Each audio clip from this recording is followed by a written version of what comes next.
వాడి కుటుంబ సభ్యులు కొట్టారు అంటే మిగతా మాదిగ సోదరులను సోదరీమణులని సంక నాకియడానికి వీడి స్వార్థం కోసం జాతికి ద్రోహం చేస్తున్నాడు.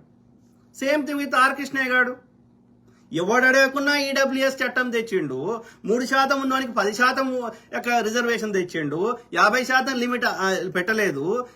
ఏది రామాలయం మోడీ కట్టించిండు అంటాడు. మరి కోర్టుది కదా తీర్పిచ్చింది అంటే కోర్టును కూడా ఇన్ఫ్లుయెన్స్ చేస్తున్నావు అని చెప్తున్నావు కదా.